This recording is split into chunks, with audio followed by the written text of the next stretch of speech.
teacher representative. Debbie Dean, non-teacher. Staff representative. Robert Lee, parent representative. Paul Hartman, vice chair and parent representative.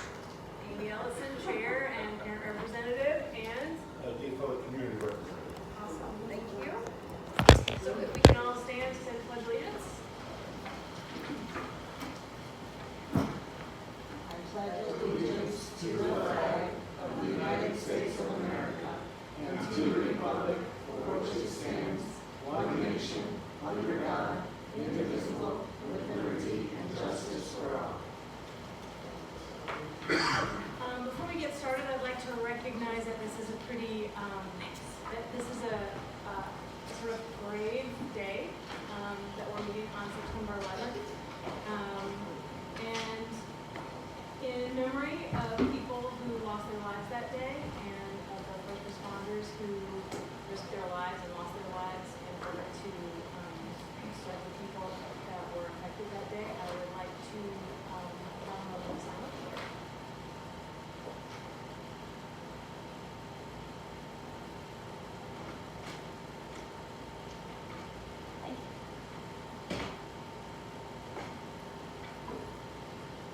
Okay, thank you, everybody.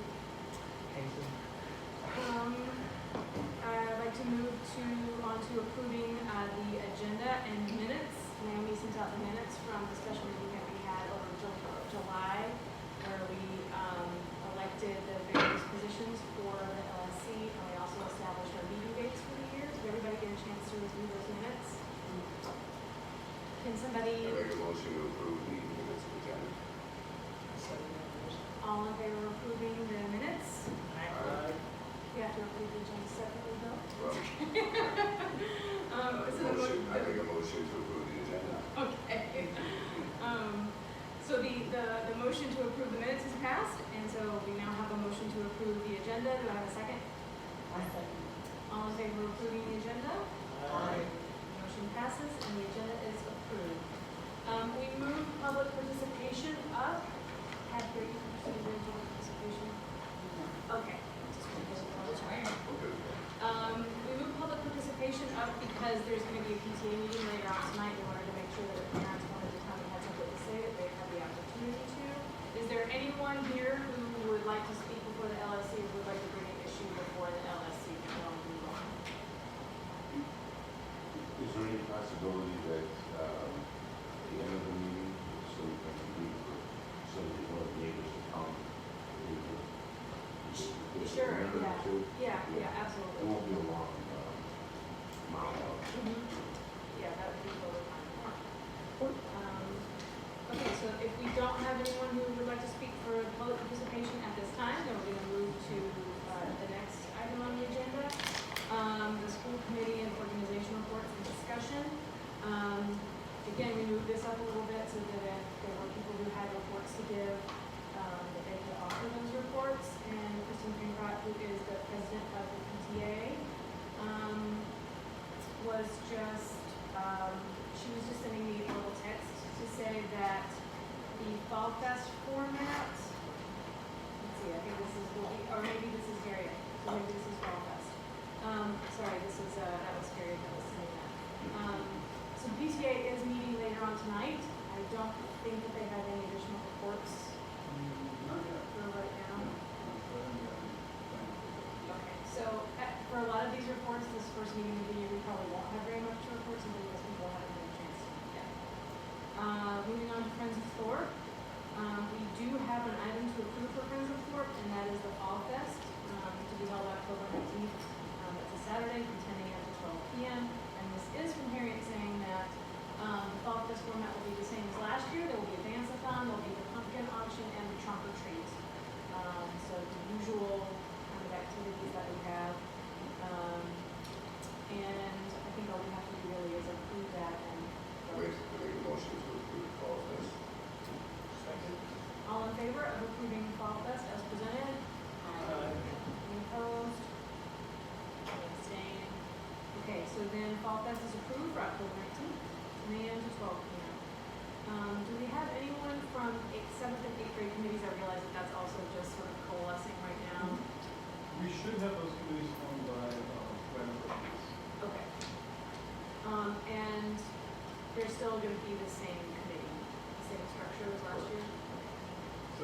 fundraising, for the most part, goes to us, right, to the school.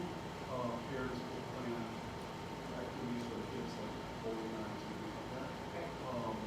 Yeah, so we're just trying to streamline things a little bit. Big event for seventh grade is obviously the DC trip. Eighth grade, they have multiple trips, graduation. So Do we have the dates for this seventh grade and I think, I want to say April 23rd.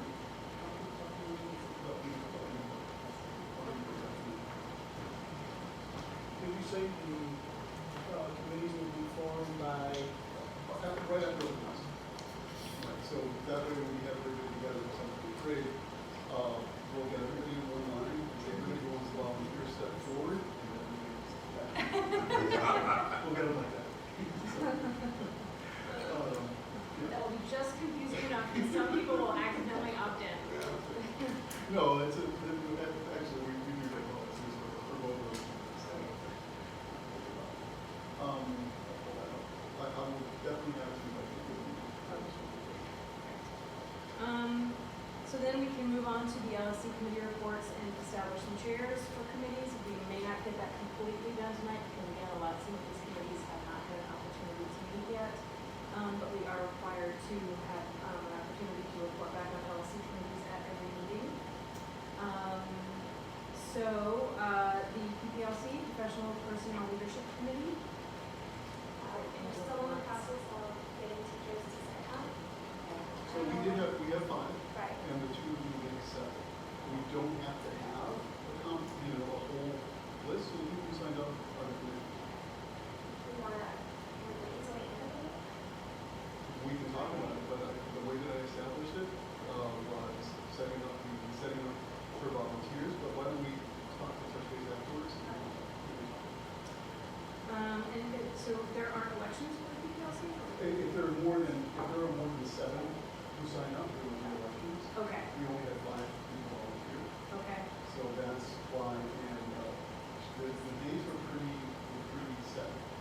So you don't have to have seven. You can get as low as 3 plus the LC reps, and as high as 7. okay. But we'll touch base Okay. and see if they want to extend it. But technically, what we have. So how long are the announcements out for the PPLC? We announced it last week, Okay. and it's been on the counter since Monday. The elections were supposed to happen with more than 7 by Tuesday. But again, we want to have as many participating as possible, but we did get 5 volunteers already. They put it on the Sunday night when we get the I'd like to see it. parent letter. Yeah, Try to get because we met ahead of time to talk about it, but we didn't plan a date, so we didn't know it was gonna be Tuesday, but But I so do it was want, Sunday night to Tuesday. I do want to recognize people who stepped up, because that's not fair to like all of a sudden you have a slate of 8 or 9 more people. Yeah, no, definitely. That's not fair to find who volunteered. So we'll come up with another strategy where, so we can come up with another system, but in essence, what we have does fulfill the role of PPLC. But if there's something, if you guys want to extend it, we will probably extend it for those 2 open positions. So those 5 are already in. Yeah. I mean, I understand that. I think in the future, maybe we want to give a little more time than So, a day. so we can talk, we'll touch base. It was more than a day, because we had. On Monday, then the elections were supposed to be Tuesday, so that means it's only one day. So we had, but, in terms of the actual structure for the PPLC, how it's set up, the principal determines that. If the principal does not have it set up in the first 30 days of school, I think that's the others, but those are the rules. Yep. Then the teacher LC reps determine how that moves. Okay. So I just want to be clear, there are currently 5 volunteers, and you can have as many as 7 that are outside of the LSC reps, so there could be 2 more. Right, just want to be clear. Okay, so the Continuous Improvement Work Plan Committee, the CIWP, that is the document, sort of our bylaws, it's the document by which we decide priorities for the school for 2 years at a time. And this is a CIWP evaluation/development year, so this is a year during which the school looks at the priorities as they are and then decides whether to maintain those priorities or to reprioritize, moving forward for the following 2 years. And that is a committee that is constituted by principal.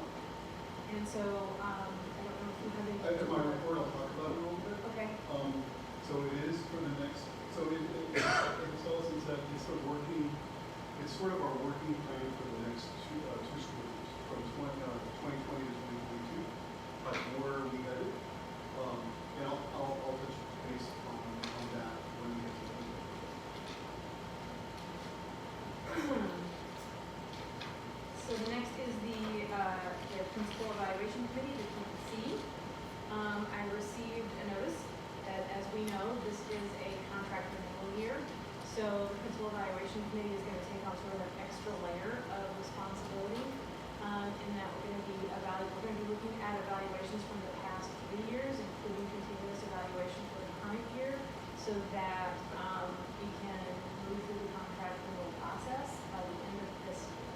And we have to have that completely done by mid-May of the spring of 2020.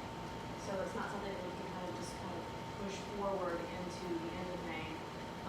We really have to be able to have that evaluation completed at that time. So we really need to constitute the Principal Evaluation Committee as soon as possible, because we really need to be meeting on a monthly basis and establish some of the means by which we want to perform evaluation and survey the school in order to do the best job that we can in this evaluation process. So, as a body, technically all members of the LSC are members of the Principal Evaluation Committee, because that's one of the 2 major responsibilities of the LSC is principal evaluation. But we still need to have someone who will be chair of the Principal Evaluation Committee to direct meetings, to establish the meetings, and to move things forward. I cannot do that just on a sort of time basis. I cannot do that role. It would be great if there was someone who wanted to offer themselves for, and maybe that's someone who wanted to nominate. I'd like someone named Bill Murray. Nominate properly. Now you go. Remember that line? I want to nominate Bill. The good thing about this is that we've all been through this process together once, so we have a sense of what needs to happen, just on sort of the evaluative level. So everyone has, some basic knowledge of what we need to do. Will you accept our nomination? Before you do that, I want to say something. Yeah. Just because, yes, you have until May, okay, but you can also do it, if you're going to offer the contract for renewal, you can definitely do it before that time. And that would really help you, because if you're not going to offer a contract renewal, I got a full job. And Don't we looking have for to offer it before May though, if we're giving you a contract? I don't think we have to. when we I'll offer it. double Don't check. we? I'll double check that. Yeah, I thought it had to be earlier than. So it would be helpful to move that process along, Which is why we need to start meeting early. Yeah. I'll double check. Just, kids like to eat, actually, we're told it's pay for itself, There we go. but I still got one. Not guilting anybody or, influencing anybody, but I just want you to know, if it doesn't work out, I gotta get on my horse and find something, so, Currently, is it built? So, Bill is going to share. I will accept chair with the caveat that Yes. last year when we did this, we had people on the committee, all of us, and we had terrible participation. I couldn't get anyone from it. There was some meetings being there, but I'm saying in general, okay? And this being a contract year, we need people's involvement, we need everyone involved, we need to be at these meetings, we need to be here. It's why we it's why we were voted to be in these positions, right? Part of everybody's speech up here was availability, right? So you need, the best ability is availability. So we need to be here as a cohesive group and make the effort to be here. So that's my little soapbox stance, you know, but. Well, Mostly and, just and, as the dates, but yeah. in order to make that happen, what we do is establish meeting dates that we adhere to, that everybody knows about ahead of time. We meet the second Wednesday of every month as an LSC, so everyone should have that second Wednesday of every month on your calendar. We're meeting at 5:30 this time, next time it'll be 7 a.m., we're gonna alter like that for the rest of the school year. In November, it's a little bit later in the afternoon because it's on report card pickup day. But for the most part, I will be sending out an email with all the meeting dates on there, so everyone should get them in your calendar so that you can plan around those. And the same, we can do the same for the principal evaluation committee and just have the meeting dates. And there might be some months where we choose not to meet just because Right. there may be, you know. Well, and I get it, we all have stuff going on. That was just tongue in cheek, you know, I tease people all the time, so, No. yeah. There's a So- core of sincerity to everything. Yes, right, exactly, And, right, so, you know. we will take it with that Yes. core of sincerity There you go. and also with the seriousness that this Yeah, entails. this is important. Right. This is So, what we're saying. can I have a motion to, approve Bill as chair? Yes. I'll make a motion. All in favor? Yeah, All right. right, so the motion passes and Bill is established as the chair of the principal evaluation committee. And so maybe we could do a deal, figure out what days are good for people, and then we can try to have a meeting times established maybe by next week. Yes. So, next up is the bilingual advisory committee. We'll be meeting this Friday. Okay. So, we'll report something up. Ms. Gomez is in charge of the bilingual advisory committee. Okay. And on September 26th, there will be a meeting in Arturo Velasquez School, in the 2800 Southwest. We go there every morning. Okay. Okay. And so, We meet with other schools every morning. in which school is this one? Arturo Velasquez, Okay. 2800 Southwest. And is it that during the day? Yes, from 10 a.m. to 12. Wow, so that's a long We meeting. take a whole, Wow. and then we come here and after 2 o'clock, And then another meeting. Oh my goodness. Well, I do want to note that the bilingual advisory committee set aside funds last year for headsets so that we could try to have some simultaneous translation during events and particularly meetings like the LSC. I think we would like to try to identify some volunteers who might be available for that because I think whatever we can do to make people feel as comfortable and welcome at meetings as we possibly can, that should be our goal. And so I'm excited about these headsets. We just have to kind of move forward of trying to find people who might be able to do some translation, which is not an easy job. That's a very challenging and taxing thing to do. But I think it's really worth trying to make as many of our meetings as accessible to our parents as possible.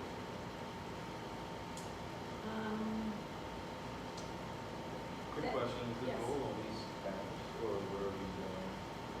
I think for now, we're looking at Spanish, but if there were other people who felt as though they could do some simultaneous translation and reach some other populations in school, it would be great. But that's the only other language we're probably seeing the biggest need, I guess.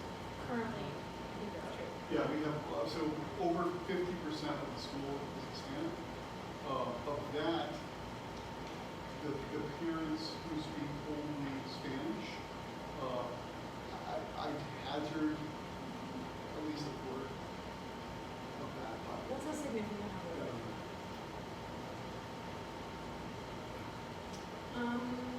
The Committee on Diverse Learners, I don't think we have anyone here tonight.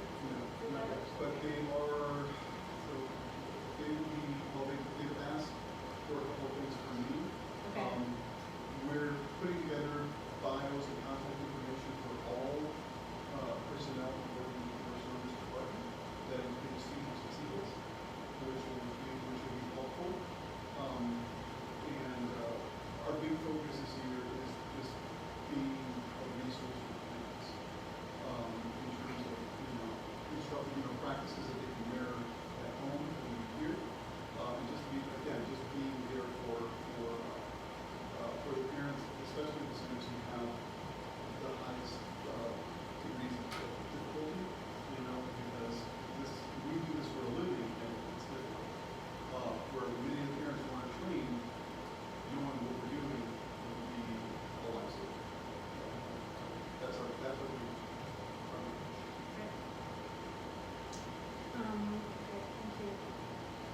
wellness committee, we have not had a meeting yet, and we are hoping to meet in the next 2 weeks.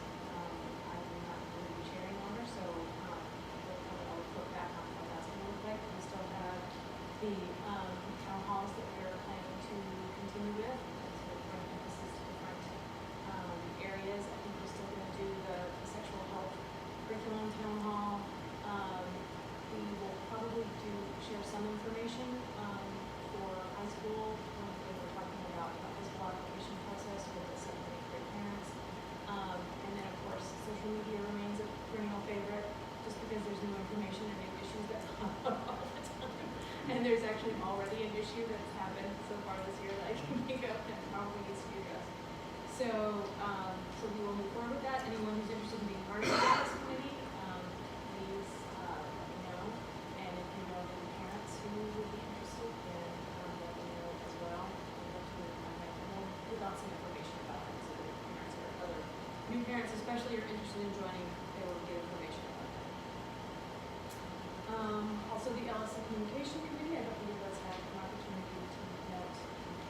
I think the good next step is to send out some dates to meet. There were some open items from close to the end of last year on the newsletter. There's some suggestions on maybe an app, things like that. So get trained by Bill on how to use Doodle and try to send some dates out.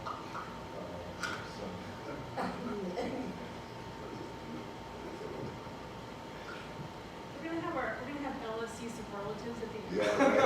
We can put on like class clown. Maybe that will be the only one we do.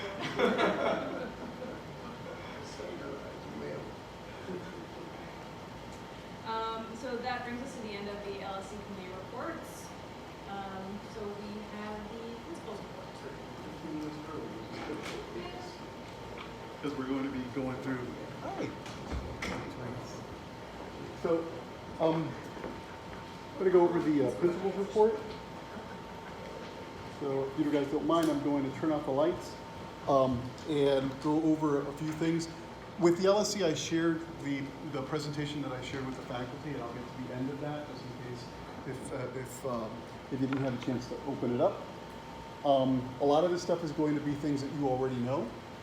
Some of it will be things that where we're headed in the next year. That was okay. So, going over our priorities again, multi-tiered systems of support.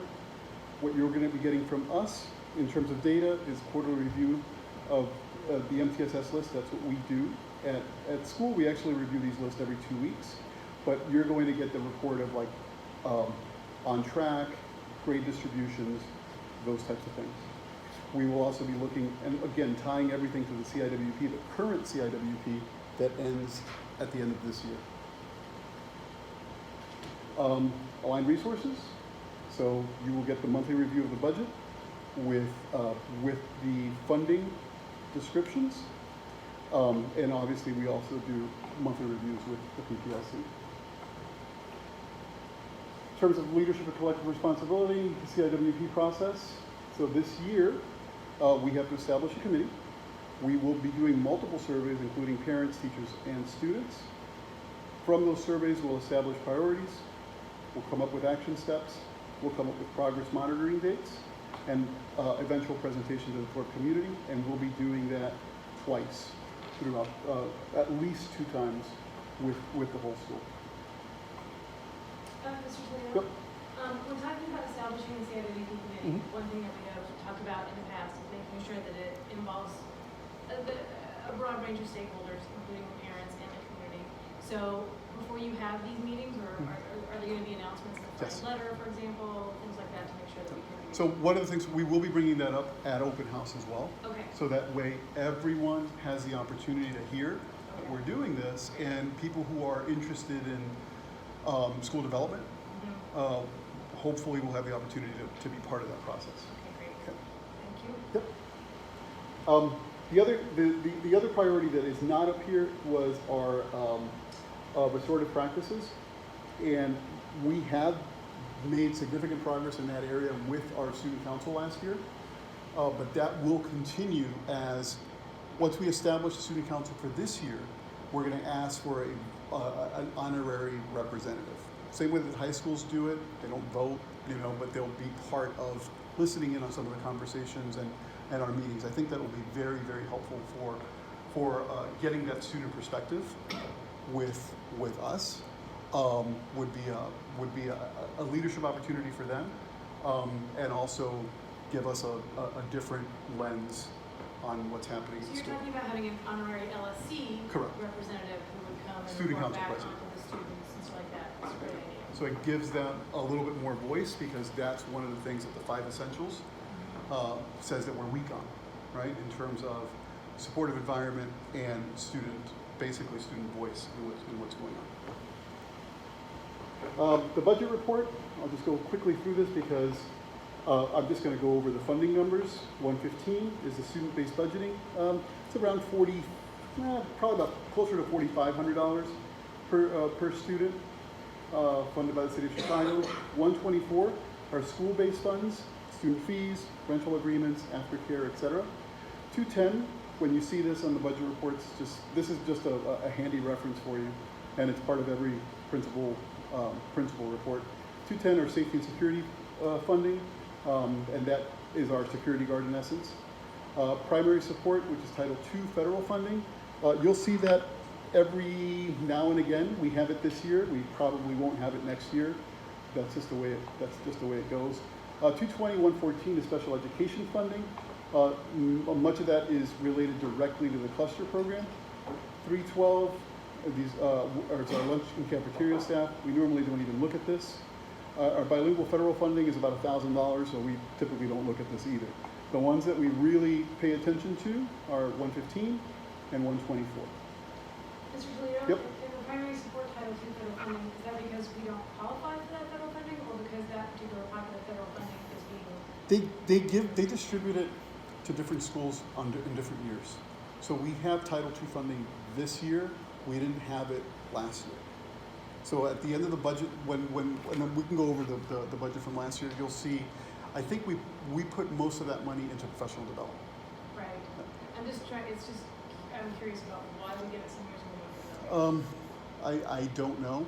I mean, CPS makes that determination as to what schools get those Title II funds. They don't give it to everybody. Does it have anything to do with income status of the? It does not. It does not. It's one of those things where, as a principal, you're like, yay, I got it. But nobody tells me why I got it and why I don't get it. So I've gotten it so they started this out 2 years ago. I didn't get it the first year, got it last year. So that's why I'm not planning on getting it next year. Yeah, sure. Yeah. So, Okay. yeah. I know, I wish I could give you a better answer than that. I can look into it, but literally when I call them, that's what they tell me. Well, and I know that we don't receive Title I funding We do because not. we do not qualify for Title I Correct. funding any longer. Correct. So, Okay.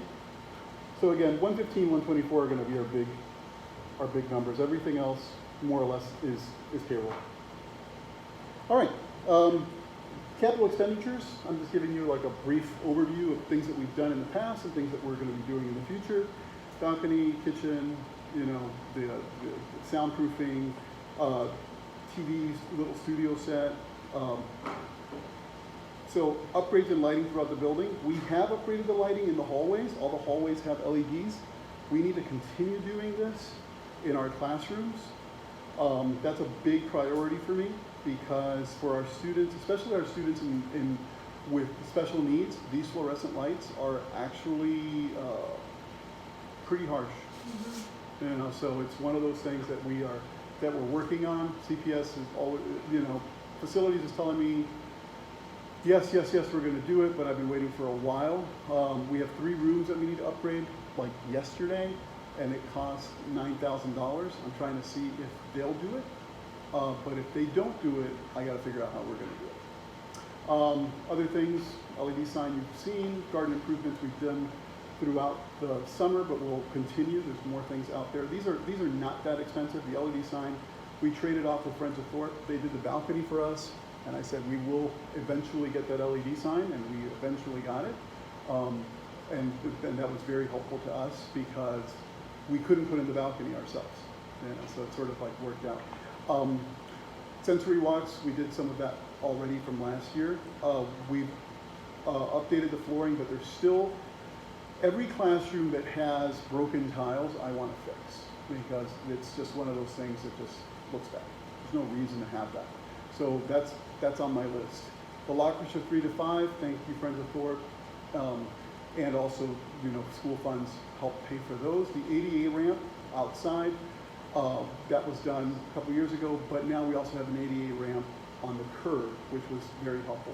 That project is not finished. Obviously, it looks terrible right now because they cut those trees, which I was hoping that they wouldn't cut the trees, but they did. But we're going to have that paved, so it makes it a little bit easier for our kids on the bus. Because normally what ends up happening is they have to go through the, you know, mud trail every time that they come on, in and off of the bus. So that should be. I just spoke with Alderman Spossato, and he's like, I'm on it, but we'll get there. The trees, live across the street, the trees being down now, everyone's support, but there's actual light coming through, so it's actually made the street bright, so it does. It was- it was. I just hate cutting like healthy Yeah, trees. I'm with you on You that. know? That was nice. It was like, we've never seen like a street light at night. It's like, it's always been Oh, covered, that's good. so it has been, yes. I'm glad to hear that. There's That's a little silver lining there. Yeah, I have never seen the sun rising morning. It's like, it's always dark, so. Yeah. so some of the things that you're going to see, and I forgot to put this in here, but there is a renewed implementation of the campus park plan through Friends of Thorpe. I've committed us to a sizable, you know, like investment as a school from 124 funds, because this is going to be here for a long time. And I really want to make sure that our kids have an environment that reflects, you know, what's happening in the classroom outside as well. You know, I want creative, inquiry-based playing places. And so we actually, Friends of Thorpe contracted, I think it's the Hitchcock Group, something like that. They're the guys who designed, or they're the company that designed the Morton Arboretum. So they actually came up with some pretty neat plans, and those will be shared with everyone at open house.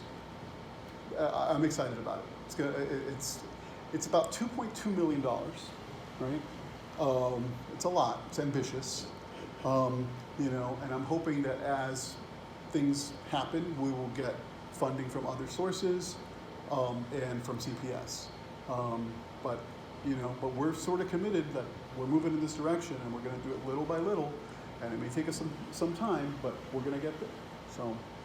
And Mr. Toledo, the sensory walks are the paintings. That Correct, are in the hallways. correct. And there's still more to come. So if you go down to the first floor, actually our occupational therapist started putting up some of the sensory components to that right now. Before it was just a mural, right? But they're going to be using that in actual instruction with our students in the cluster program. That was a problem-based learning project from our 6th grade class. So this was one of the things that they determined after they read, oh my goodness, I always forget the name of this book. The Curious Incident of the Correct. Yep. And they were like, we can do things. Like, we want to make sure that our students in the with autism feel that they're part of our community, because they're part of our community, and we learn together. And that was one of the things. They also coming up with a functional life skills room up in one of the lofts. So there's a lot of great things that have come from that conversation. The only problem is that those sensory walk things look so amazing that now all the walls should be painted.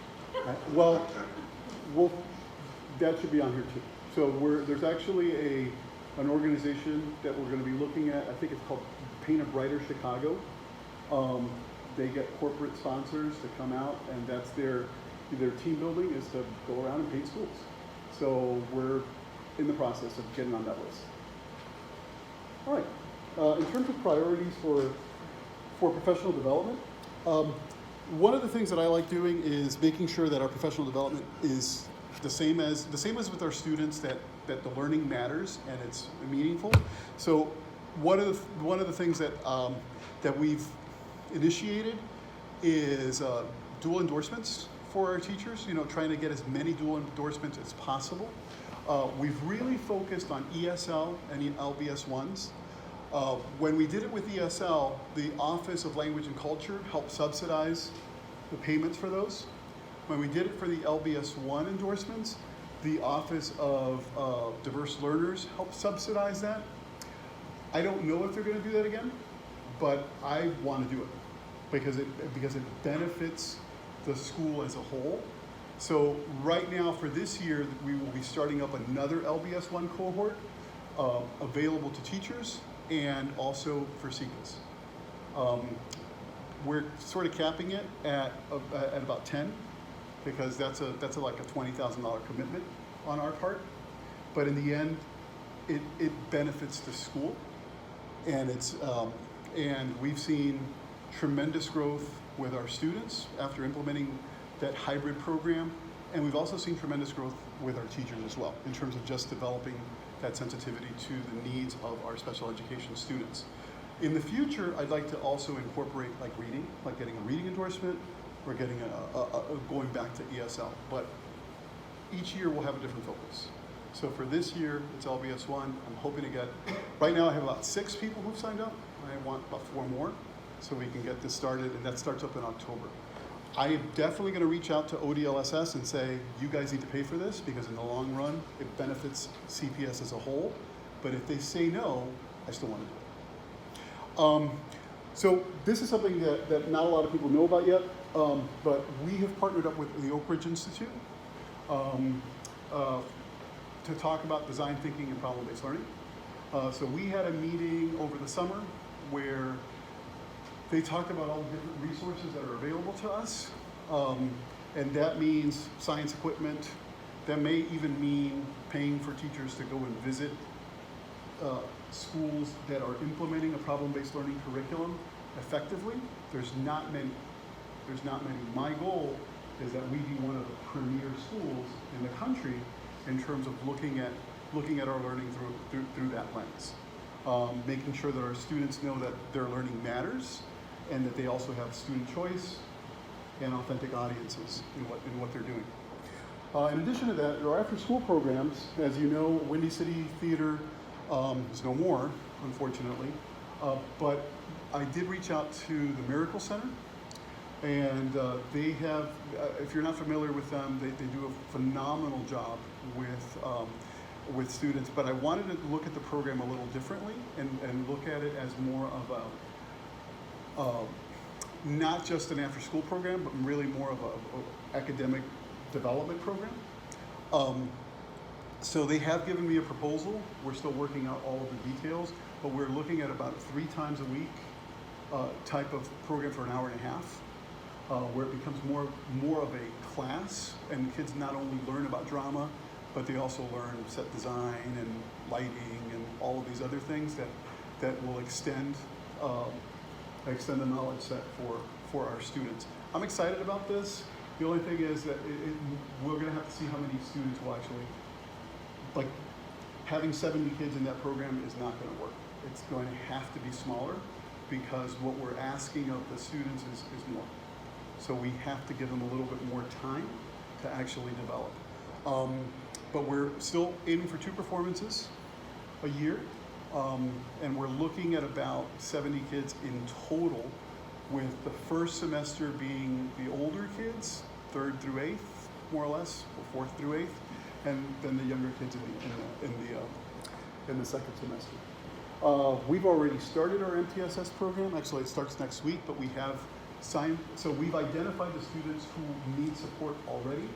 So we did not get our after-school grant, so this is all paid from, basically it's paid from you guys. But the people who are paying for aftercare are paying for this because we use that money and invest it right back into the school. And then our optional enrichment programs will be starting up fairly soon as well. I know Mr. Victor already sent that all out, and we've begun those. We're looking at, to give kids more opportunities, we're looking at quarterly programs, so that way we can get 4 different programs throughout the year, so that they have more choices. I know debate started. Yeah, we're still doing debate. Yeah, debate has started already. Everything that we've done, we're just expanding, right? So we're just going to have more things. It's just I really want to focus on some of our younger students, and I also want to focus on enrichment. We haven't done enough for our students that need extension and challenges, because we do quite a bit for the students who are behind, but we haven't done enough for them. But those are the goals in terms of how we're spending money. The other part that's going to be new in your principal's report is there's always going to be a principal evaluation principal evaluation component based on your recommendations from last year. Right? So you guys said, hey, these are the things that we're working on. So I just want to tell you a little bit about some of the things that the areas that you mentioned last year: communication, distributed leadership. One of the things that we did this year, we thought long and hard about the questions that were being brought up in LSC, because especially around communication, where we were saying, oh, we're communicating quite a bit in terms of, the actual physical, DIY letter for our teachers, open door policies, so people can come in, but still, it didn't look like there was a structured, disseminated message throughout. So we've established a couple of things. The first was the Thorpe Teacher Binder. Now, we've always had a Thorpe Teacher Binder, but it's been virtual.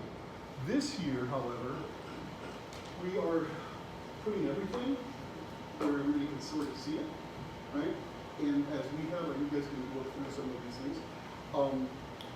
All of our meetings, teachers are asked to bring their binder with them, so that we can have a consistent place where they can look back, so that they can see the things that we've talked about throughout the year. In addition to that, there's policies in there. There's things, we focused a lot on working with the University of Chicago's Network for College Success, where they talked about protocols for meetings and helping develop equity and leadership in a school, right? So we spent, I think it was a 3 or 4 day seminar where we sat together with most of the team leads in the school, and we talked just about how we conduct meetings, how we bring people in, how we disseminate information. We've come up with a structure that's a little different. The way that we're approaching communication with our teams is through their team lead. And the reason why we're doing that is because I was under the assumption that everybody reads their email and everybody understands what the concepts are that are presented. Sometimes that's the case, sometimes it isn't. By distributing the communications, especially like procedural communications and things like that, through our team leads, it does a couple of things. First, it distributes leadership. It gives people who want to go into school leadership the opportunity to have a meaningful impact on how this place develops. The other thing that it does is it allows the teams to discuss among the teams their concerns, their issues, and their solutions, right? So that way, when they come up with something, there's a unified voice that says, we didn't all agree on this team, but this was a consensus.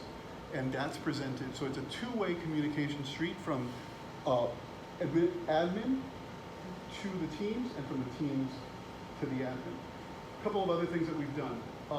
In terms of one of the things I've told teachers, if there are 3 people, right, that are discussing an issue, it is a meeting.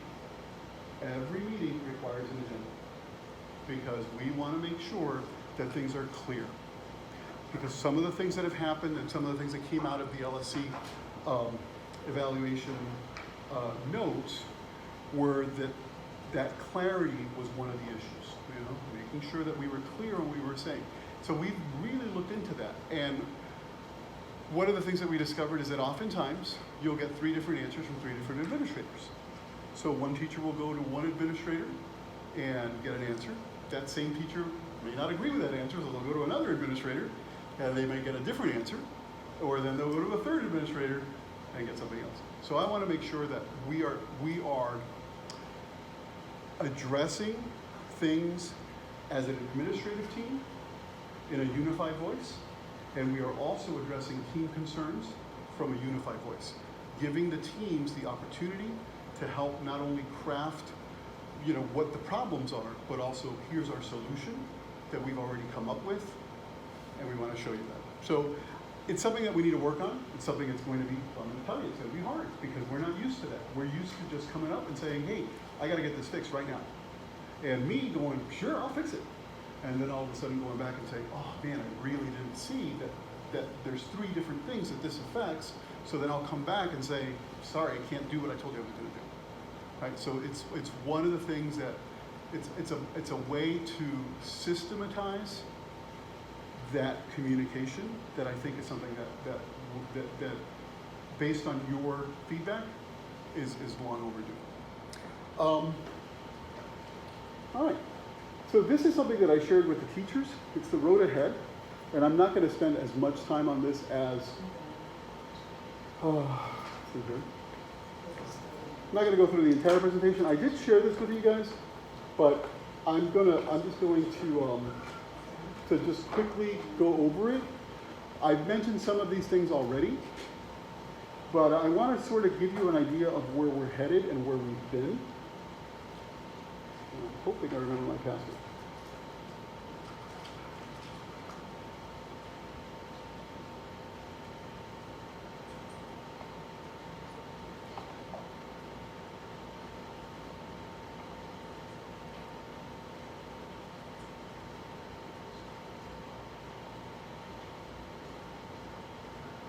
So one of the things that we often forget is our successes. And I wanted to start, like when I talked to the faculty at the beginning of the year, based on the LSC feedback, people wanted to know where the connections are, right?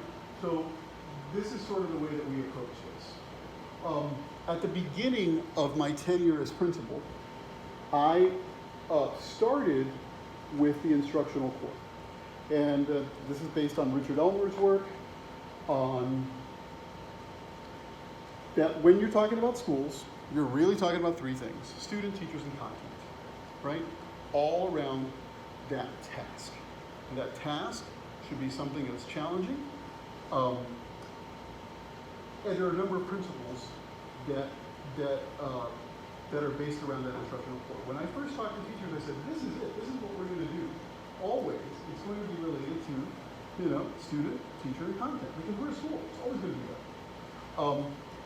So we started there.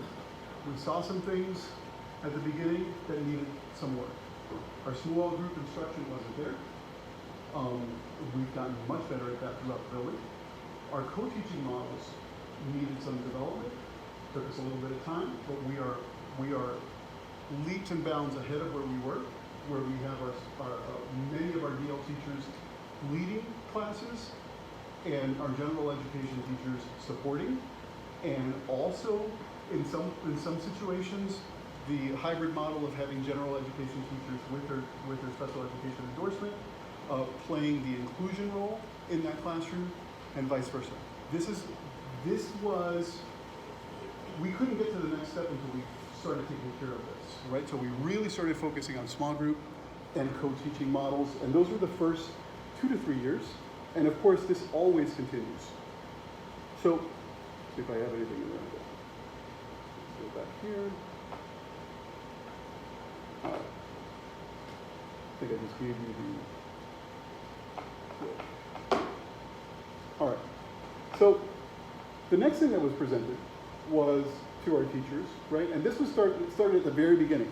Like the 4 C's, I walked in the door with the 4 C's because if you remember, 2011, 2012, Common Core was adopted in Illinois, and I forgot how many other states. And teachers were basically told, those textbooks that you have, you can't use them anymore because they're teaching at the basic level, and you have to differentiate your instruction for all the different levels you have in your classroom. That was kind of a pretty difficult thing to ask of teachers who have traditionally been curriculum implementers as opposed to curriculum developers. So in terms of fleshing that out for teachers, I said, let's focus on the 4 C's. Communication, collaboration, creativity, and critical thinking. And thanks to Susie Gantz, we have the 5th C, which was caring. Because if we don't care about any of this stuff, it doesn't matter, right? So those 5 C's have been at the core of what we've been doing. I mean, it's at the core of what we've been doing since teaching's been around, right? But we were very intentional coming in and saying, this is what we're doing. So one of the things that we did was we became a national exemplar for the P21 Foundation, where they talk about those 5 C's, and they go into even further. Let me see if I can make this bigger. Yeah, here we go. They go into even more detail by saying, okay, here are the things that kids need to be successful. They need life and career skills, learning and innovation skills, information, media, and technology skills. They're going to have a successful life in the 21st century. That's really important. The core subjects should be anchored around these 21st century themes of what we basically said, what we call the 4 C's for the P21 Foundation. We have to pay attention to our standards and assessment. We have to make sure that our curriculum and instruction supports this. The professional development that we give to teachers is meaningful and relevant, and that we have learning environments where those critical attributes of the workplace are modeled and developed. In addition to that, and again, this is all stuff we're doing and that we've been doing since 2012. Here are the 4 C's. Here are some of the other things, and you're going to say, oh my gosh, we are definitely doing some of these things, and hopefully it's showing what the connections are. Because when you talk to some people, it's like, oh my gosh, every year we do something different. No. As we develop, we expand, because we're getting better at what we're doing. So 4 C's at the foundation. Media literacy is something that we're definitely working on. Information literacy is there as well. How we communicate, how we use technology and literacy, that's been very important for what we've been doing here. Here's where we sort of are still working on, right? We've just started with this whole leadership component with our students being intentional about it, where we're actually saying, how are we developing student leadership? So remember when I mentioned how we've changed our meeting structures for our teachers? That is not done just because of the LSC recommendation. It's done because when we establish these meeting structures with our teachers, they will be modeled for our students. And effective meetings and effective, how do you work with people that sometimes can't get along, but we still need to do it. Those are skills that we need to develop. And that, I think, is incredibly helpful, especially with students that need to learn these skills.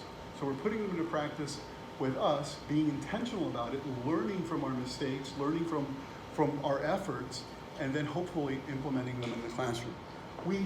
In terms of our PBL projects, I'm hoping that you're seeing that that's where this is. Right? There's a lot of problem-based learning that is going to be related to authentic problems that kids have to encounter and have to face, and will eventually hopefully solve, right? Because that learning has to be purposeful and meaningful. All right, so we are a national exemplar for that. So given all of those types of things, we are now in the problem-based learning phase of what's going on, right? And we've been doing this. I mentioned problem-based learning back in 2012, but we were not ready for problem-based learning in 2012. We are ready for problem-based learning as of 2016-ish, right? So we've been doing something like this for the last 2 or 3 years. We've worked with IMSA. We've shared different articles. We've shared different experiences. And I told the teachers, I know it's difficult, and I know that sometimes it's frustrating, and sometimes these activities flop. And there is so much learning that happens when that happens, that failure, like getting to failure quickly, and saying, oh, we could have improved this, we could have done that, is a vital lesson, right? Because we're not learning unless we're failing and trying new things. Because if we know it right from the very beginning, we're not learning. So we're struggling through some of these things. And I showed my teachers the problem-based learning process is basically, this cycle is similar, and different organizations have different things, but some of the things that you're going to see is you're going to see a meaningful problem, you're going to see student choice, right? You're going to see students engaged in independent study, right? There's going to be a critique of that independent study from the students. There's going to be an authentic audience. And the most important thing is that this has to matter. Like the learning has to matter. Should be relevant. This is daunting. All right, it's very difficult because we were not taught to teach this way. So we have to learn how to do this. And what I'm showing you is an example of one of the projects that we had some issues, right? It didn't work exactly the way it was supposed to. We were building catapults in 8th grade. And on that day, it rained. So they were supposed to shoot out water balloons, right? And we couldn't do that, so we had to bring everything inside. So it was kind of a mess on the inside, right? And you know, and at the end we were like, oh well, this wasn't great, right? There were things there that could be developed and worked on. But there was one project from one of our students, and this is not it because I forgot to take a picture of it, but it's similar. This is a student who's a special needs student, whose catapult was amazing. And in terms of his gifts are mechanical. And it was wonderful. And it was one of those things where it was an aha moment where, yes, there was a lot of math involved, and there were a lot of different things that were part of this project, right? And at first glance, you look at it and you're like, well, it wasn't entirely successful. But it was for one kid, where he had actually developed this, and everybody was astonished. I mean, Mr. Roberts told me, he's like, you gotta see this. And this is what I'm talking about in terms of realizing that failures and shortcomings are just part of the process. Because when we do this again, it's gonna be better, right? But for that one kid who normally doesn't get lauded for, you know, his academic excellence, he definitely was, you know, the principles of engineering that he incorporated, how he actually thought through that project was amazing. And it was one of the comments that our teacher said was that he's gifted in that area. He's gifted in that mechanical area, and we normally don't recognize that in an academic setting. So this is why I'm so excited about this whole PBL thing, because it allows kids to demonstrate their strengths. Here are some other things. If you're familiar with the Soul Hope project that they do in 3rd and 4th, you'll know that they integrate various subjects into that project, right? Into that problem of the lack of potable water in Africa. We're hoping to see more of that throughout the building, where we have integrated units. Some schools have decided, hey, this is too hard, we're just gonna apply to BIB. I don't wanna do that. I think what we can do is we can develop this. We can come up with it instead of saying some outside organization is gonna tell us exactly what we're gonna do. I don't wanna do that. We're very good at what we do, but it is gonna take work, and it is gonna take commitment. And there's gonna be some things that are gonna be, you know, hard to understand, and the teachers are getting much better at helping me work with them in terms of detailing what this looks like for Thorpe. That whole idea of meaningful, memorable moments that you hear me say over and over and over and over, that's what I'm talking about. Universal design for learning, that's that's a construct that teachers use to focus on student strengths so that they can demonstrate their understanding of the concept through their strength, right? So that catapult example, right, where this is a DL student who typically may not be as good in reading or math, but can definitely demonstrate the concepts through his mechanical knowledge. All right, I'm hoping that this gives you a better idea of what we're talking about here in terms of how things get together. I talk to teachers about outgrowing the labels, where we need to get beyond that. That was one of the big issues that we had when I first walked in the door, where certain students, 1/3 of the students were labeled as gifted. Many of the teachers those teachers that taught those students had to have unit plans. The other teachers were not doing unit plans. And I'm like, wait a second, this was something that we took on right from the very beginning. First year, there weren't a lot of changes. Second year, there were. There was a lot more departmentalization, and we saw tremendous growth throughout the building. And better than that, we maintained that growth throughout the years. So I actually broke that down for our teachers, and I'm going to share it with LSC so you guys can see from 2012 to 2019 how we've done on at least one measure, that NWA measure. Our DL practices, even the fact that we call our diverse learners as opposed to SPED students or special education students. And the kids knowing that I don't know who the DL teacher is, I just know that there's a couple of teachers in this room that help everybody. That's really important. Where we need to go from here is we need to figure out a way to make our special education or diverse learners, there's a percentage of students that are at that 98th, 99th percentile that should be considered special education diverse learners. But the system is not set up for that, right?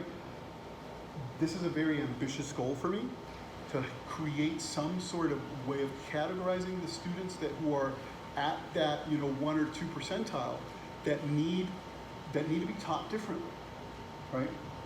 But again, this is going to take work. This is going to take a lot of. We're talking a few years, right? Because we're working with our PDL stuff, but that can be incorporated in this. But this is one of my big goals. I want to create a problem for everybody else. Do we have teachers with the endorsement for? We do have teachers with gifted endorsements, absolutely. But how you teach gifted students in an environment where you're supposed to teach 12 different grade levels in a classroom, it's difficult. Oftentimes, so this is going to take some work. We are not here yet. Okay? So we are not here yet, but I want to give you where we're sort of headed. That's in this guide, correct?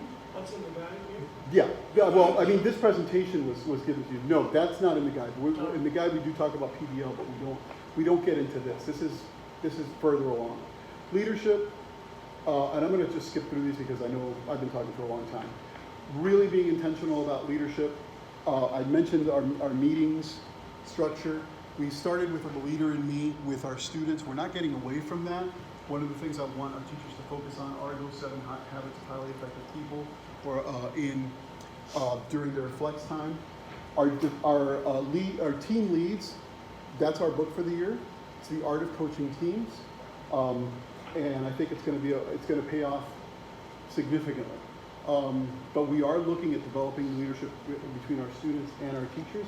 Again, I'm just going to fly over the next part. Instructional practices, right? So what are we doing? When we meet with our teachers as a grade level team admin, right? When we all get together and we meet three times a month, this is what we're looking at. We're looking at student work, and we're looking at each other. In addition to that, we're also looking at data, like our behavior, attendance, grades, and making sure that we're using student data to inform our instructional practices. I hate the idea of like saying, hey, this drives our instructional practices. No, that's not what I'm talking about. It informs our instructional practice. What do we need to do? So in the next 5 years, you are going to see aligned and integrated curriculum around problem-based learning topics. You're going to see teachers who are very good at monitoring instructional practice and also comfortable with critiquing each other on a professional basis. That is going to be hard. That is going to be tough, but it's going to push us, right? Because as we become better at saying, hey, that was fantastic, we should also be able to say, maybe if we look at some of these, we can tweak some of these things and not have people feel completely dejected, but actually using it as how do we build each other up through both praise and also admonitions to getting better. But that gives you a pretty good idea of where we're headed in the next 5 years for our instructional practice. Because we're going to be doing the same thing over and over and over. We're just going to keep getting better at it. And then finally, Here we go. There are 6 Scholastic Academies in Chicago. We are number 3 in terms of combined growth and attainment for NWBA. I want to be number 1. We have been number 2 in the past. I think one year we were number 1. Why does that matter? Because it gives us a target to shoot for. Some of our teachers are like, we don't care about this. And then, because we looked at our DISC profiles, I don't know if you guys are familiar with that at all, right? I'm a D. Yeah, I'm a D, right? What are the Most rest of our, explain what the Yep. different types are, please. So D is dominant driven, right? I is influencers, right? They're your people, right? Your D's are your like task people. Give me a challenge, give me a target, I want to hit it. Then, thankfully, most of our teachers are S's and C's, okay? Our S's are steadies, right? Or what? Steadies, Yeah. right? They're like, slow down, right? Slow down. We need much more information, right? So one of the things that I've been talking to teachers about is like understanding our patterns of participation with each other. I'm gonna be the D telling you, here's big picture, let's go. And you guys are gonna say, slow down, I get big picture, I wanna know what's the next step, right?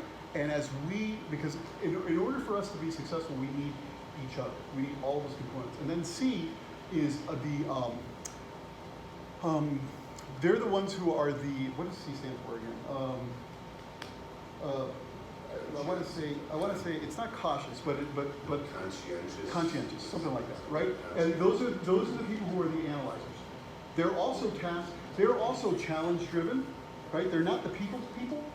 They're here's my target. Let's develop a plan to get to that target. We have a fantastic. If this school were full of D's, we'd be in big trouble, right? Because everybody would be like, no, this is what we're doing. This is where we're going, right? You have a pretty good mix. Few D's, a few I's, a lot of S's and C's. And I was telling teachers, there's 30 years of research with this. This is not something that I just pulled out of a hat, right? This whole, I mean, there's, I want to say millions, but probably billions of dollars that have been used with these DISC profiles in business because they need to get people together quickly, working on projects, and they need to account for those different communication and leadership styles. So as we get better at appreciating each other's differences and learning how to speak to each other, that's been very, very helpful. So my S's and C's could care less about that number 1 Scholastic Academy.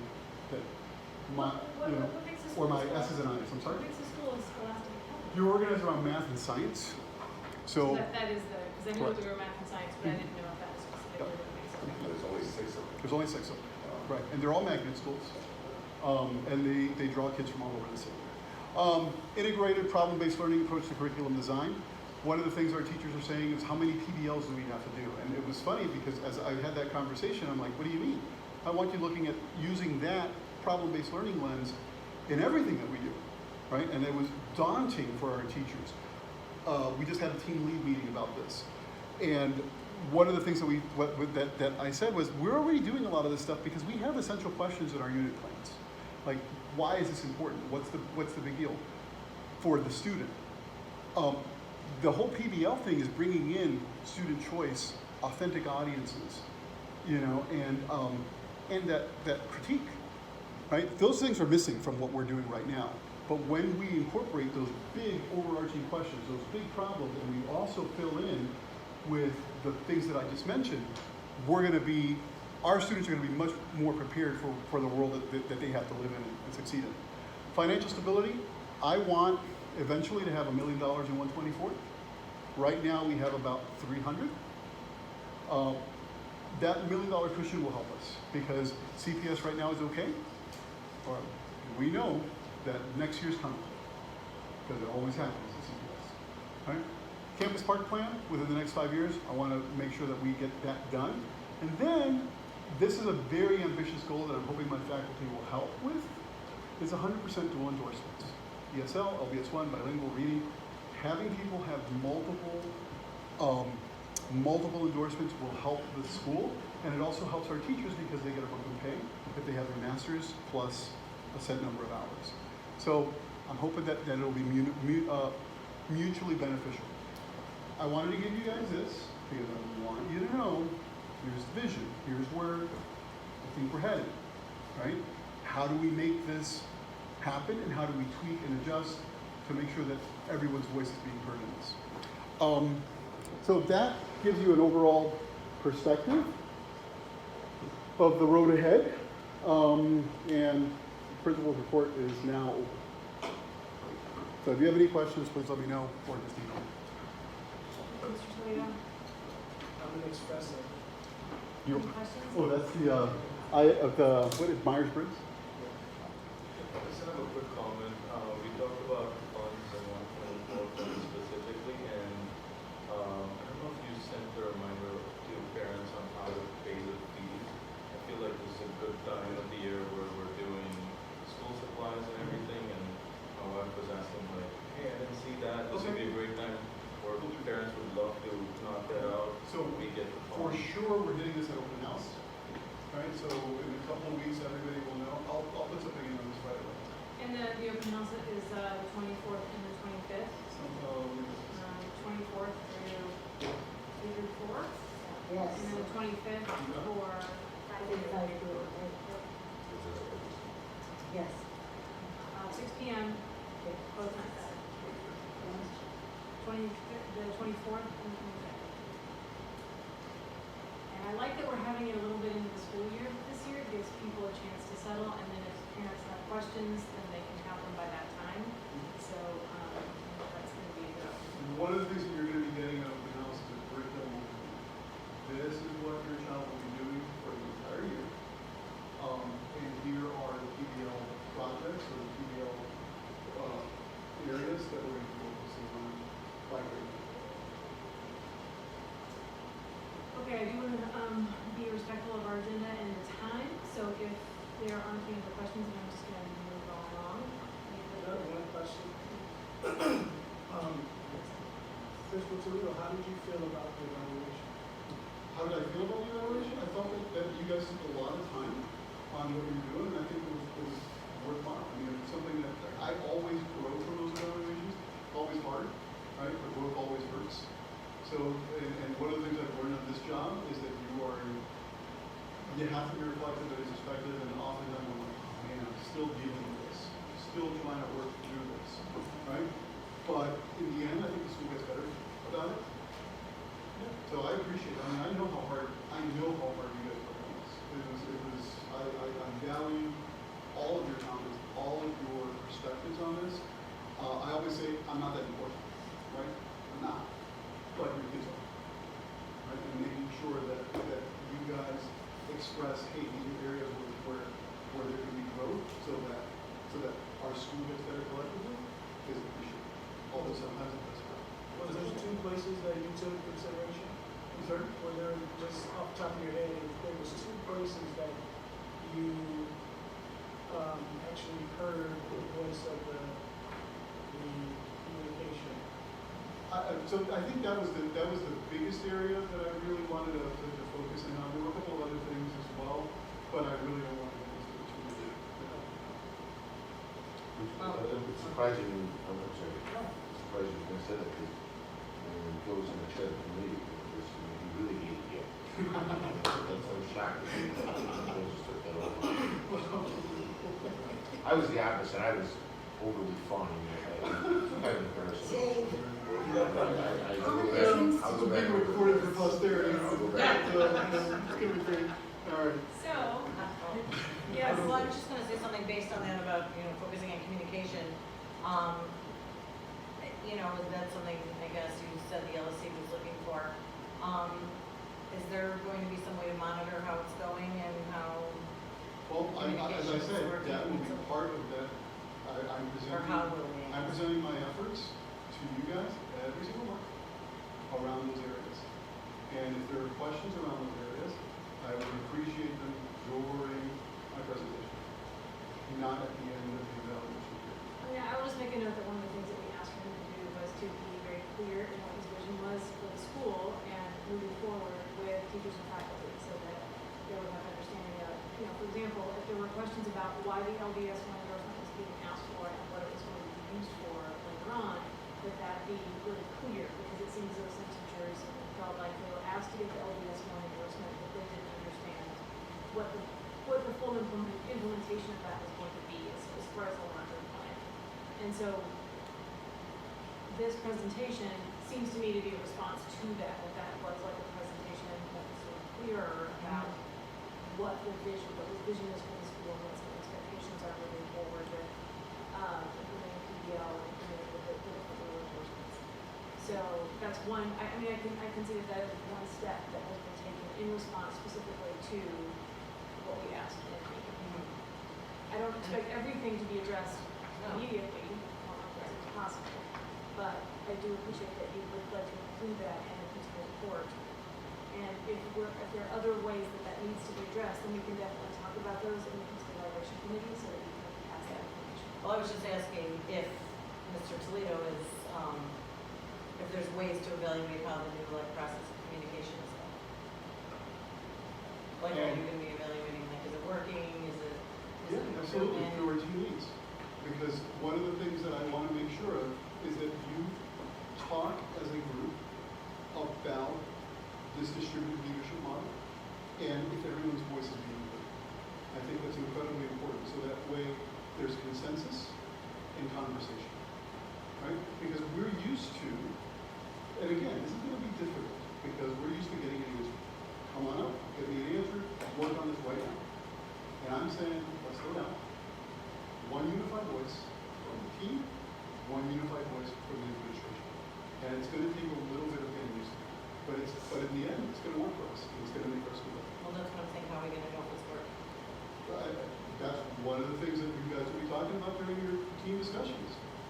Because that structure is in place so that you can have those conversations, so that you can bring up to your team lead, I want to talk about this. I want to talk about the Well, communication. we would do that anyway, we've always done However- that, so I'm saying, the But new what- policy, how we What gonna know LSC if has asked me to do is to document my efforts. And I'm documenting my efforts. And I'm going to make sure that those things that LSC recommended will be addressed. And I'm going to highlight each of those. Yeah. The team lead structure is definitely one of them. The binder that I just presented to you is another one. This overarching 5-year plan is another one. I'm going to be pointing those out to you guys every month. And if there are questions Then I specifically understand, I related, just was wondering if there's gonna be a way to see if it's working. I think that some of that will come out in the teacher survey, like is communication working in this way, and then also being in touch with teachers about, and allowing teachers to, teachers can come to the LSC meetings, and then also the principal evaluation committee meeting, we can also, have discussions about the ways that we can make sure that this process is. in terms of, this is the first week, we're still in the process of going through this. As we go through this, we're gonna see is it working, how well it's working, and we've already had experience with third, fourth, 13. And I feel like it went pretty smoothly. We were able to talk, and then we were able to let Mr. Taylor in, and we all heard the same thing, which is, exactly what we want, right? So it worked for, worked for our team. For the most part, it's been pretty positive. Like, we've implemented this, people are understanding, and for the most part, it's been really positive. If teachers have ideas about how it could be evaluated, then I think that as an LSC, we'd be definitely be open to hearing about that. So if you have some thoughts or other teachers have thoughts about how to evaluate this process, then I would welcome that very much. The survey comes out twice a year, right? Well, yeah, there's a survey that we have once a year with our 5 essentials. There's also LSC normally conducts a survey as well. But many of the things that we're going to do is implement it in our discussions, because it's really important for me that the message is clear. And we could do a flash survey halfway through the school year, like, even by December, to see how these teams are doing. So it's a very good survey, just how these are going, and LSC could issue that survey, so that we can, check in on that. I think it's really helpful that we do. But again, this doesn't come naturally. I just want to fix things. Okay, so this is making sure that I'm deliberate and clear in my communication. Does that answer your question?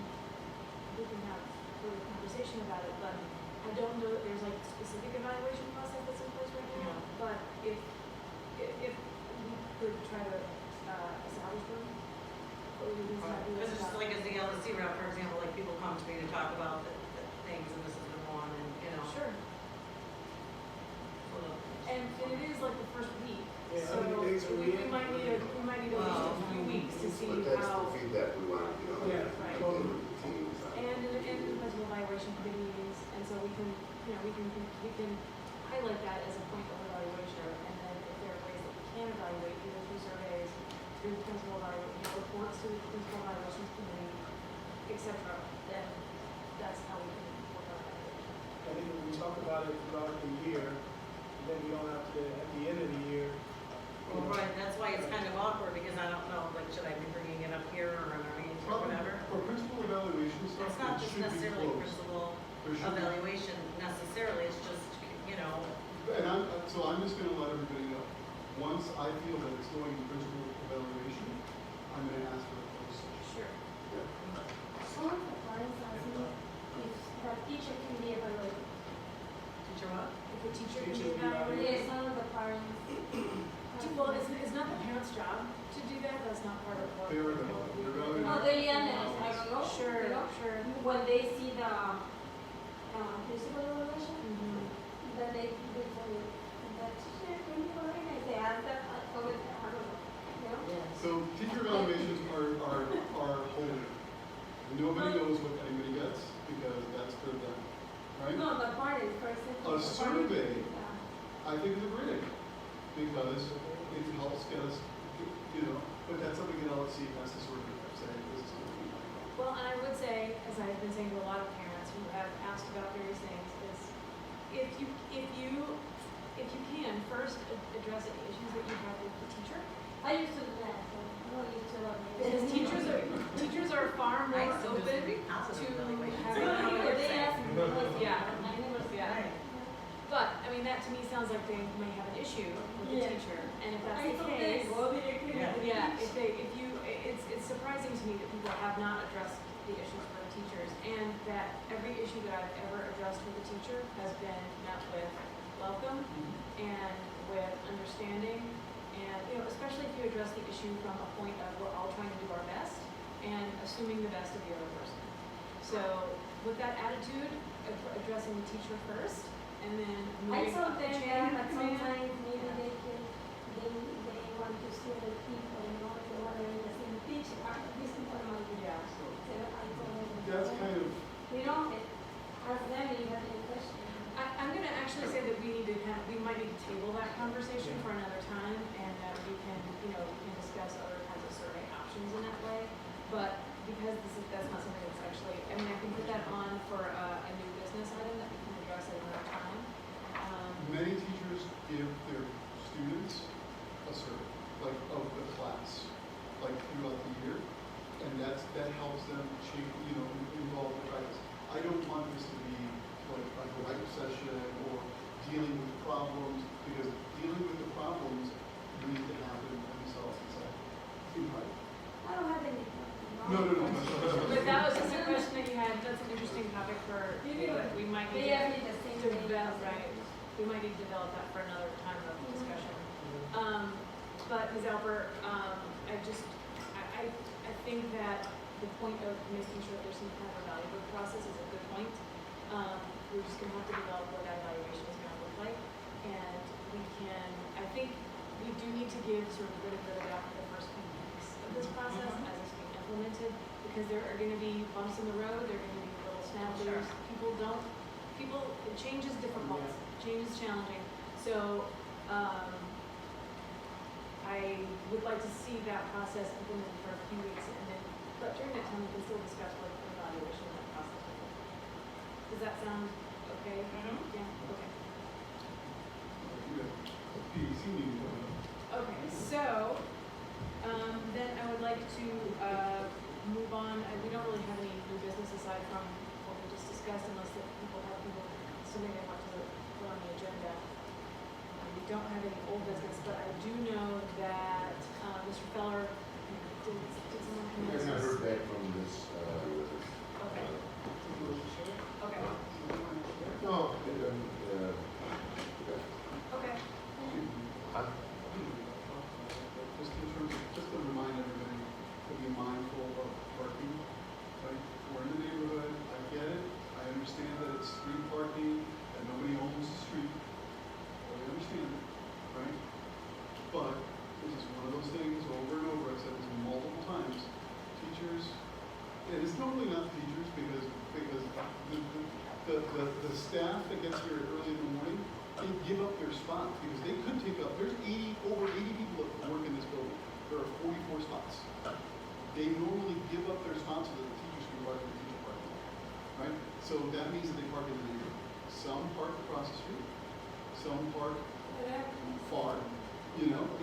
some park on Austin, and they, run the risk of getting hit.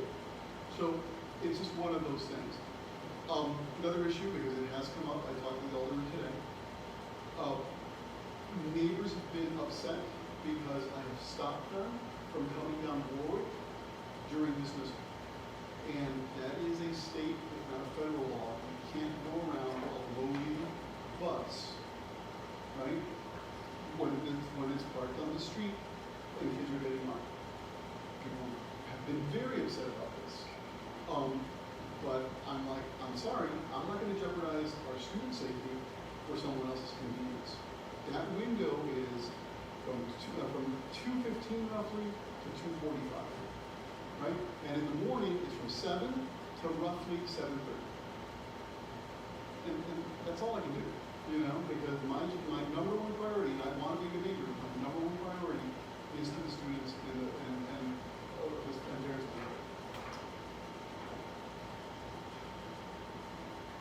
Well, it's just an ongoing issue that we're going to have to continue to talk about in this case, because it's probably not going to go away. It's not, and it's one of those things. The benefits of living across the street from a school are typically it's safer, right? Because there's always eyes on the school. Your streets are plowed, first ones, because well, for the most part. You know that I'm the first one calling aldermen, if things I are. don't know how clocks down, but yeah, no, which I know. Yes, but everything else. What is the other way? I don't have an issue with parking, my husband does. So it's just one of those things that there are some benefits, but there are also some trade-offs. It's going to be busy during dismissal and pickup. It definitely is. You're going to have noisy kids. If you work nights, oh my gosh, because it's loud. There's going to be a lot of stuff going on, and it's just one of those things. Maybe if you work next to you're sleeping during the day. Correct. it's gonna- Right. It's just one of those things that it's just there's good and bad, and I wish I could please everybody. As community rep, I'm in the community. That's your It's an issue. That's your role. That's the So I'm trying to figure out. Yeah. Totally understand. Yeah. Send me an Uber every day and I'm parking Yeah. there. I mean, if the community decides that they want to go residential parking, fine. I live across from another school, but what can we say? A good thing? I don't really have any words of wisdom on this, except for that it's something that people are either very bothered by or they have an understanding that they're moving next to an over 100-year-old institution that was there long before they moved there. So I can't really. On a positive note, our traffic calming unit is rocking. They're doing a great job of just. Yeah. My experience has been that it's been very good. Have you been having No, problems? I'm not. No, I feel like it's been really well. I've been really impressed by it. It's been the best that I've seen it since I've been here. Very thankful for the Flashing lights, volunteers. the land airplanes now. Yeah, it's been. So those are mine, because it's in my- I do want to be respectful of the time. We've gone a little bit over our agenda time.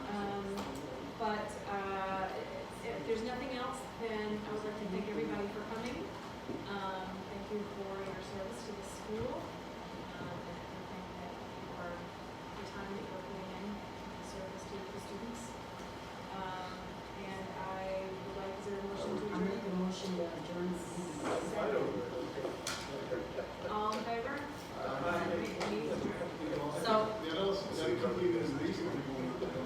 So, like 5 minutes, a few minutes ago, at the very same time, I get a text from my mother and my mother-in-law. Tornado warning, must go, make sure everyone's, in the basement, blah, blah, blah, blah. Know where I live. So I texted my kids, and they have alerts on their phone, and in the downstairs bathroom. And Eric is in middle, our son's middle school right now, for open house in the locker room. They moved him over to the locker room. My son is on the way to high school for choir practice. I keep texting him and calling him, he's not answering. I have no idea what no one's calling me. And Ben already told me he downloaded the entire website.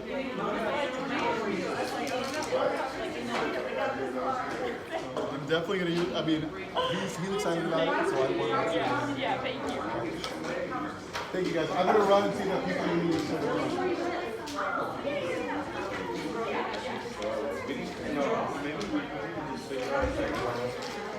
options for to have the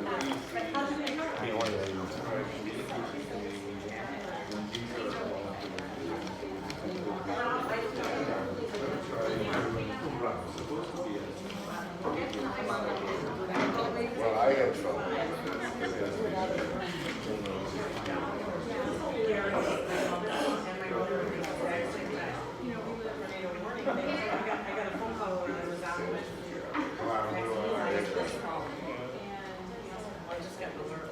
Are you dropping the kids off? I am, yeah. But it was just a quick kind of late. Yeah, I always have been, like, I dropped them off and then What's this? Do you have time to go home and change? I did. I had a 4:30 to 5:30 meeting, and I was like, I can't meet. I can't make it right after that, so I went home and I did a call from home. This is Locations impacted include Waukegan, Burlington Heights, Valentine, Buffalo Grove, Wheeling, River, Chicago, Wonderland, Halifax, Hills, Grayson, Whitby, that's where I'm about to drive. I don't know when I should leave, I should wait an hour. Driving into the tornado warning? I don't know, that Eric said, we have one in our room. Eric said, open house in the locker room. They put it in the locker room.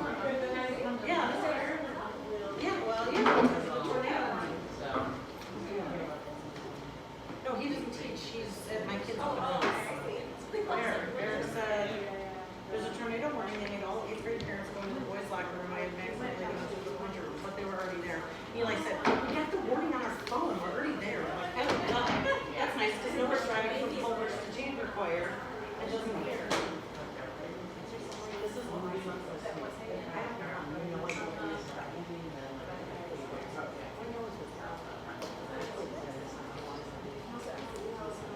great.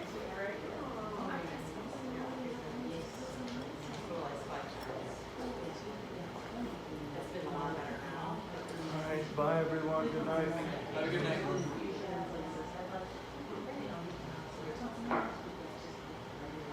This has been, except last night and today were bad, but besides that, it's been a decent summer and, school year so far.